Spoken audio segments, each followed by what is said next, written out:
Depuis les attaques terroristes du 15 janvier dernier, le Burkina a pris de nombreuses mesures sécuritaires pour préserver la quiétude des populations. Au nombre de celles-ci, les contrôles imposés aux compagnies de transport et aux passagers avant leur embarquement.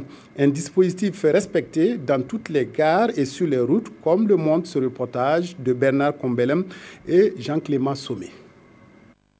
Ici, dans la grande gare de Gawa, on rencontre surtout des cars de grandes compagnies bien structurées depuis le niveau national. D'après les informations traitées au quotidien par les confrères, la plupart des grandes compagnies emboîtent déjà le pas des nouvelles dispositions gouvernementales en matière de sécurité intérieure du Burkina.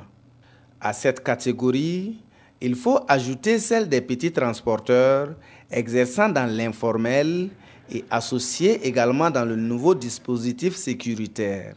En étant le ministre d'État Simon Comporé, il a recommandé dans toutes les gares de veiller sur les barrages des gens, de contrôler les passagers qui vont nous donner des détecteurs pour souvent voir les bagages en cas de questions suspectes. Pour le moment, on est en train sur les traces.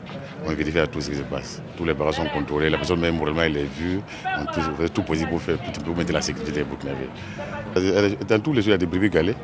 Il y a des chauffeurs qui ne chargent pas la gaz. Dès que le matin, ils prennent les véhicules, ils sont partis. Ce n'est pas facile de les donner une feuille de route. En attendant, les chauffeurs disent faire du mieux qu'ils peuvent pour apporter leur contribution.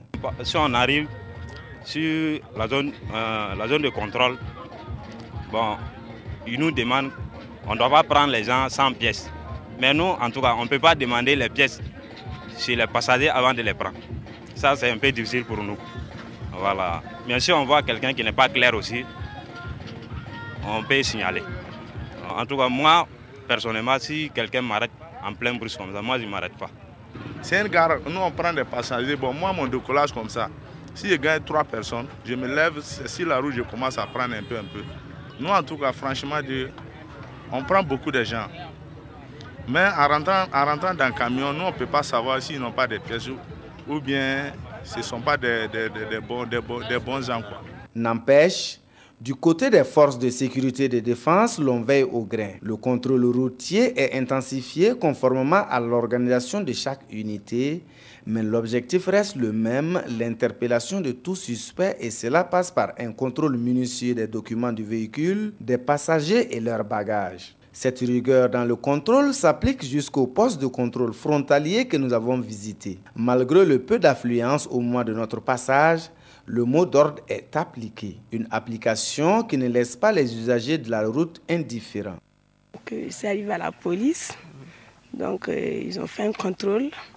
Ils ont demandé les pièces de la moto, ils ont demandé ma pièce, ils ont vérifié ce qu'il faut. Il a un appareil. Il m'a dit de m'arrêter, il a vérifié tout et puis il dit c'est bon. En tout cas, le contrôle m'a plu parce que c'est pour nous protéger. Bien apprécié, ce nouveau dispositif pourrait l'être davantage avec la contribution et la collaboration de tous pour l'atteinte de l'objectif commun qu'est la quiétude des populations du Sud-Ouest et surtout du Burkina Faso.